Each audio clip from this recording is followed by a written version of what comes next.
मैं मधुसूदन नायक समाजकर्मी बलांगीर। ओडिशा रे गोटे विराट परिवर्तन एबे देखवार ले मिली छे। बीजेडी सरकार गठन करवानो बहुत दूरे रही जाइए। बीजेपी एचिन सरकार गढ़ी सारी ओडिशा रे। तो बीजेडी रो विपर्जयर कारण काଣା बोल के आपण चिंता करबे?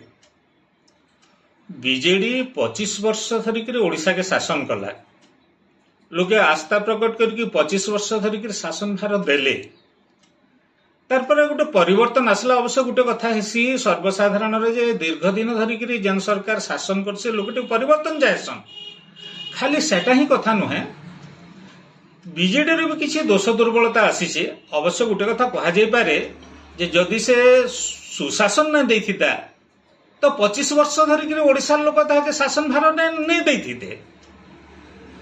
तार सत्ते जहा किछि बीजेडी रो टिके दुर्बलता बाहरला, सेटा भी अन्य कारण हला। आ गोटे कारण हला जे निजे मोदी आसले, शाह आसले, आ प्रचार प्रसार कले, से माने जेन आस्था टेन सृष्टि कर देले जे केंद्र सरकार जहा करूचे ओडिशा रे भी आमे गोटे नुआ ओडिशा गठन करमा, डबल इंजन सरकार जदि गठन करा जाय बोली करी। आ ए जगह असंतोष भी बहुत रहउतला जे लोके भाबुतले आमे नवीन के वोट दउछु, नवीन पटनायक किंतु हमको शासन नहीं करबा, आमको परोक्ष रे शासन करा जाउछे एवं प्रत्यक्ष रे आउ जणे शासन करछन जे के होछन भिके पांड्यन। भिके पांड्यन गोटे फैक्टर एथिर लागि भिके पांड्यन प्रति जेन असंतोषटा लोके जाहिर कले, सेटा ताकर भोट रे प्रतिक्रिया प्रकाश करि देले, जो द्वारा गोटे परिवर्तन आसला। इछन बीजेपी सरकार गठन करि सारी छे। आ विशेष करी आम जदि आम अंचल कथा कहमा, उदाहरण स्वरूप आमर है दादनगढ़ बोली आम जहाँ के कहूँ कंटाबांजी अंचल। कंटाबांजी रे निजे मुख्यमंत्री भी कंटेस्ट करके हारी गले। जेन जन असंतोषटा से जगह रे अच्छे जे कौन शिल्प नयन शिल्प विहीन आमरी बलांगीर जिला दादन एते परिमाण रे जाउछन, ताके जेन सरकार भी जेन नेता भी जेते गरजू किंतु ई दादन समस्यार समाधान हेई नि पारुछे। जेन माने इछन मंत्रिमंडल सामिल अछन से माने अतीत रे गरजुथले ई विषय नै के देखा जो से माने केते तो समाधान करूछन। बीजेपी काने करबा तो आमे नै जानबार दल। तथापि ई अंचल रे आम अंचल विशेष करी बलांगीर जिल्ला रे दुई जन टाणुआ नेता के आमे सरकार सामिल हेबार पाइछु। जने हेले आम जिल्ला पाटनागढ़ रो कनकवर्धन सिंहदेव जे कि उप मुख्यमंत्री अछन। आउ जने हेले लिसिंगा कॉन्स्टिट्यूएंसी रो जे बीजेपी रो जीती करी जाइछन डॉक्टर मुकेश महालिंग से कैबिनेट मंत्री आकारे शपथ ग्रहण करिछन।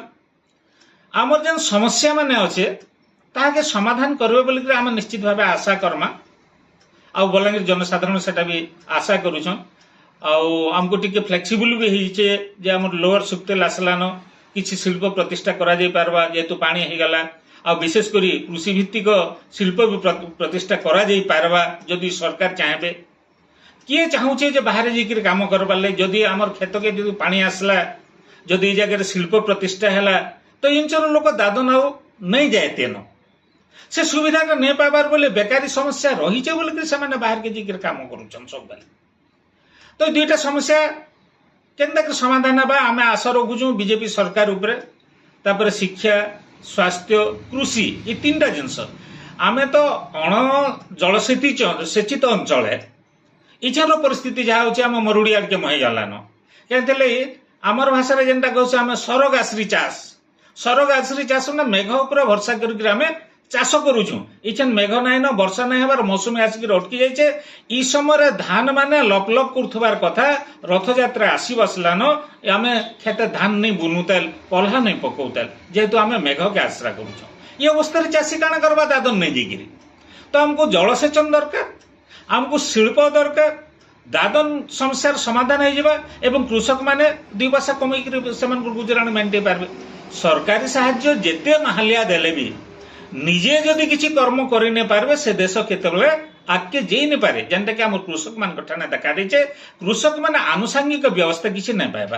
तो ये अंचल जेनटा तीनटा रहउचे विशेष है शिक्षा क्षेत्र में स्कूल कॉलेज मान खोली दिया है, यूनिवर्सिटी खोली दिया जाउछे, प्रोफेसर नहीं, अध्यापक नहीं, स्कूल रे मास्टर नहीं। से समस्या समाधान बीजेपी करबे बोले आशा करा जाउछे।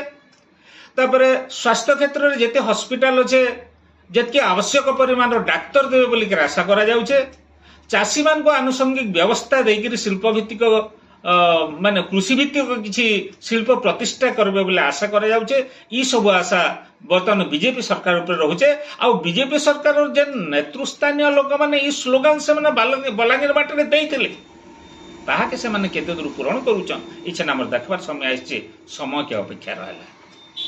ଦେଓଗାଁର ସୁଗର ମିଲ୍ ବନ୍ଦ ପଡ଼ିছে ଦୀର୍ଘ ଦିନରୁ କାରଣ ବିଜେପି ସରକାର এটা চলাবার লাগি স্টেপ নেবে বলে কি বিশ্বাস রাখবে আপন?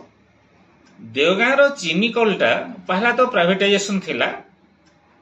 ପ୍ରାଇଭେଟାଇଜେସନ ପରେ ପରେ ତାପରେ ଫେର କୋଅପରେଟିଭ ବେସିସରେ ତାହାକେ ଚଲେଇଥିଲେ। ଆଉ କୋଅପରେଟିଭ ବେସିସରେ ଯିଏ ଚଲେଇଥିଲେ ସେତେବେଳେ ସେ ବିଜେଡି ସରକାରର ଜଣେ ମୁଷ୍ଟିମେୟ ନେତା ଥିଲେ। ପରେ ପରେ ସେ ବି ପାର୍ଟିରୁ ବାହାରି ଗଲେ। ଆଉ ସେ ଯେତେବେଳେ ପାର୍ଟିରୁ ବାହାରି ଗଲେ ଦେଗାଁର ଚିନି କଳଟା ବି ସେ ଭଳିଆ ବାହାରି ଗଲା। ଆଉ କିଛି କରାଯାଇ ନପାରେ। ତ ସବୁବେଳେ ଚାଷୀ ଆନ୍ଦୋଳନ ସେ ଜାଗାରେ ହେଇ ଆସୁଛେ। ସରକାରକୁ ସେମାନେ ଜଣାଉଛନ୍, ବିଜେଡି ସରକାରକୁ ବାରମ୍ବାର ଜଣାଇଛନ୍ ଯେ ଇଏ ଚିନି କଳ ଯେନ୍ଟା ଅଛେ ତାର ପୁନଃ ପ୍ରତିଷ୍ଠା କରାଯାଉ, ଯଦ୍ୱାରା ଉପକୃତ ହେବେ ଲୋକମାନେ। ଆଖୁ ଚାଷ ବହୁତ ହଉଥିଲା, ଅନେକ ଏମ୍ପ୍ଲୟମେଣ୍ଟ ସେ ଜାଗାରେ ସୃଷ୍ଟି ହଉଥିଲା, ଲୋକେ ଚଳୁଥିଲେ ସେଥିରେ। ଆଶା କରାଯାଏ ଯେହେତୁ ସରକାରର ପରିବର୍ତ୍ତନ ହେଲା ଏବଂ ଇ ସରକାର କହୁଛନ୍ ଆସୁ ଆସୁ ଯେ ଚାଷୀ ମାନଙ୍କର ସମସ୍ୟାର ମୁଁ ସମାଧାନ କରିଦେମି, 100 ଦିନ ତାଙ୍କର ଲାଗି ପହଲା ଦେମି ବୋଲିକିରି। ସେ 100 ଦିନ ଭିତରେ ଭଲ ହେତା ଯଦି ଚିନି କଳଟା ଦେଗାଁର ଚିନି କଳଟା ଆଉ ଥରେ ପୁନରୁଦ୍ଧାର ହେଇକିରି ଯଦି ଚାଲତା ବେଲେ ଆଶା କରାଯାଏ। ଦାଦନ ସମସ୍ୟା ଗୋଟେ ବଡ଼ ସମସ୍ୟା ଆମର ଅଞ୍ଚଳର। ଦାଦନ ସମସ୍ୟା ଲାଗି ସରକାର ବହୁତ ଗୁଡ଼ାଏ ଷ୍ଟେପ୍ ନେଇଛନ୍ ଆଉ ବିଫଳ ହେଇଛନ୍। ପ୍ରତିବର୍ଷ ଲକ୍ଷ ଲକ୍ଷ ଲୋକ ଦାଦନ ଶ୍ରମିକ ଭାବରେ ଆମର ଅଞ୍ଚଳରୁ ଅନ୍ୟ ରାଜ୍ୟକେ ଯାଉଛନ୍। ତ ଆମେ ବିଶ୍ୱାସ ରଖମା કે ନୂଆ ସରକାର ଆଇଲା ପରେ ଦାଦନ ସମସ୍ୟାର ମୂଳୋତ୍ପାଟନ ହେବା ବୋଲିକି। ଦାଦନ ସମସ୍ୟାର ମୂଳୋତ୍ପାଟନ ହୁଏତ ହେଇ नहीं पारे, ଏତେ ଜଲ୍ଦି ହେଇ नहीं पारे, କିନ୍ତୁ ଅବସ୍ଥାକେ ସୁଧରେଇ ଦିଆଯାଇ ପାରବା ଯଦି ସରକାର ଚାହିଁବେ ବୋଲେ। ଦାଦନ କାଇଁଥିର୍ ଲାଗି ଯାଉଛନ୍? ଇଟା ଭାଟିରେ କାମ କରବାର ଲାଗି ଯାଉଛନ୍, କଳକାରଖାନାରେ କାମ କରବାର ଲାଗି ଯାଉଛନ୍। ସେ ସବୁ ଇନଫ୍ରାଷ୍ଟ୍ରକ୍ଚର ଆମେ ଯଦି ଓଡ଼ିଶା ମାଟିରେ ସୃଷ୍ଟି କରିଦେମା, କଣ୍ଟାବାଞ୍ଜି ଅଞ୍ଚଳରେ ଯଦି ସେଟା ହେବା, ବଲାଙ୍ଗୀର ମାଟିରେ ଯଦି ହେବା, ଦାଦନ ଏତେ ପରିମାଣରେ ଆଉ ନାହିଁ ଯାଏ। ଧୀରେ ଧୀରେ ଧୀରେ ଧୀରେ ଆମେ ଯେତେ ଶିଳ୍ପ ବଢ଼େଇ ଯାଉଥିମା, କୃଷକମାନଙ୍କୁ ଯେତିକି ସୁବିଧା ସୁଯୋଗ ସୃଷ୍ଟି କରୁଥିମା, ଆମର ଇନଫ୍ରାଷ୍ଟ୍ରକ୍ଚର ଯେତିକି ବଢ଼େଇ ଚାଲିଥିମା, ଦାଦନ ସମସ୍ୟା ଧୀରେ ଧୀରେ ଧୀରେ ଧୀରେ କଣ୍ଟ୍ରୋଲ ହେଇକିରି ପରିଶେଷରେ ଜିରୋକେ ଆସିପାରେ। କିନ୍ତୁ ହଠାତ୍ এই କଥାଟା ଆଶା କରାଯାଇ नहीं पारे। ସମ୍ଭାବନାର ଆଶା ନେଇକିରି ହିଁ ଲୋକ ଗୋଟେ ପରିବର୍ତ୍ତନ ଆଣିଛନ୍।